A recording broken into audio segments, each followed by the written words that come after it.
Renew Samastha Chairman. Really, I am appreciating Sinhaji. His industrial journey is very, very inspiring. I know his father. Yashwant Sinhaji was a Union Finance Minister during Vajpayee period. I was the Chief Minister. I had a very good equation with him.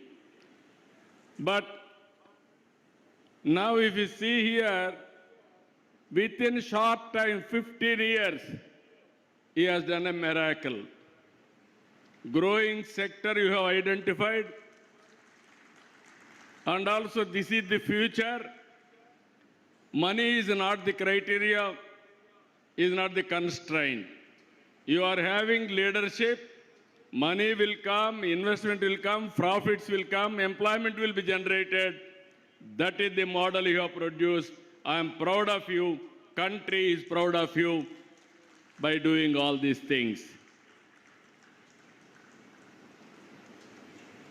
ఈ ఏ ప్రాంతానికి వెళ్ళండి ప్రపంచంలో అభివృద్ధి అంటే తలసరి ఆదాయం, ఉపాధి ఉండాలి.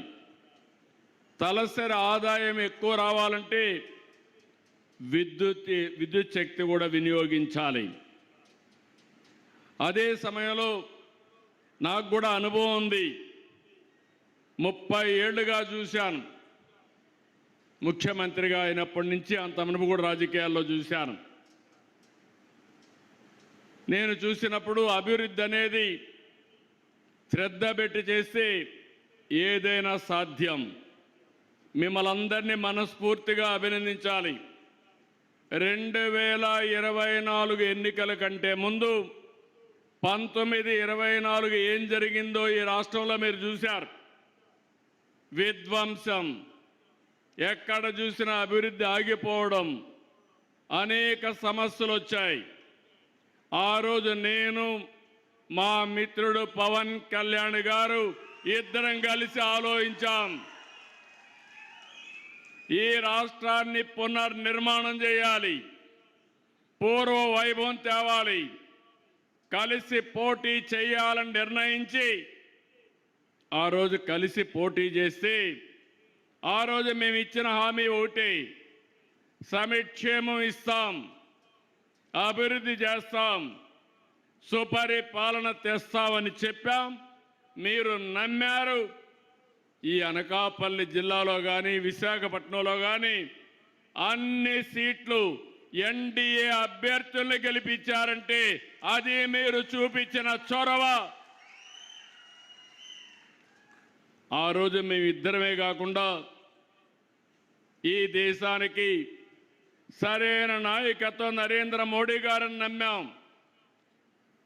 ముగ్గురం కలిసి ఎన్డీఏ ఫామ్ చేశాం.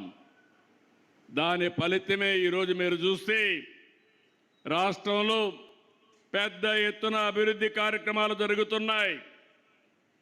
సిఐ పార్ట్నర్షిప్లో ఎనర్జీ, రెన్యూ ఎనర్జీ రాష్ట్రంలో మీరు ఒకటే గుర్తుపెట్టుకోవాలి.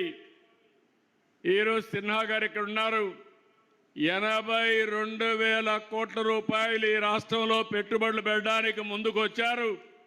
మీరందరూ కూడా గట్టిగా చప్పట్లు కొట్టి అభినందించండి.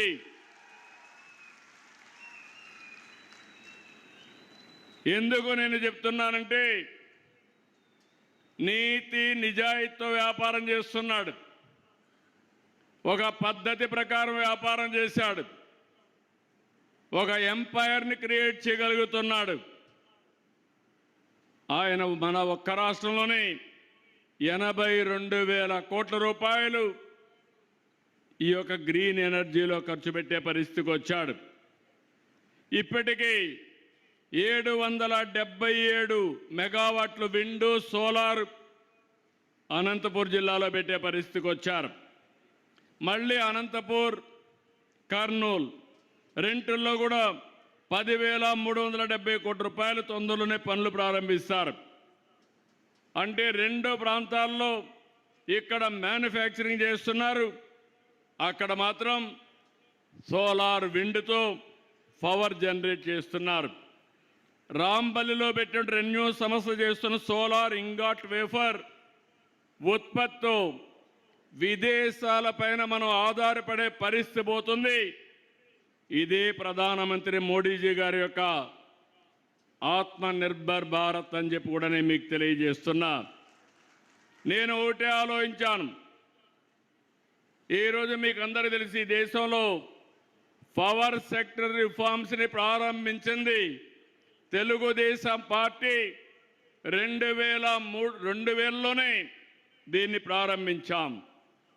ఈరోజు మీరు చూస్తే నేను చాలాసార్లు మీకు ఒక మాట చెప్పాను. రాబోయే రోజుల్లో కరెంటు ఛార్జీలు పెంచనని ఎన్నికల సమయంలో చెప్పాను. చెప్పిన మాట నిలబెట్టుకుంటున్నానా లేదా మీరు ఒకసారి ఆలోచన చేయాల్సిన అవసరం ఉంది.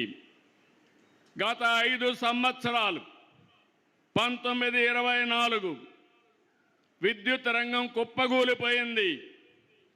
పీపీఏలు రద్దు చేశారు.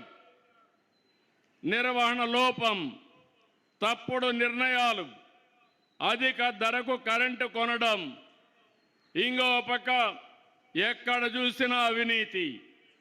ఇలాంటి అనాలోచిత నిర్ణయాల వల్ల కరెంటు వాడుకోకుండా ఉచితంగా సోలార్ వల్ల కరెంటు వస్తే దాన్ని వాడుకోకుండా క్యాపిటల్ కాస్ట్ మీద 9,000 కోట్ల రూపాయలు చెల్లించే పరిస్థితికి వచ్చారు.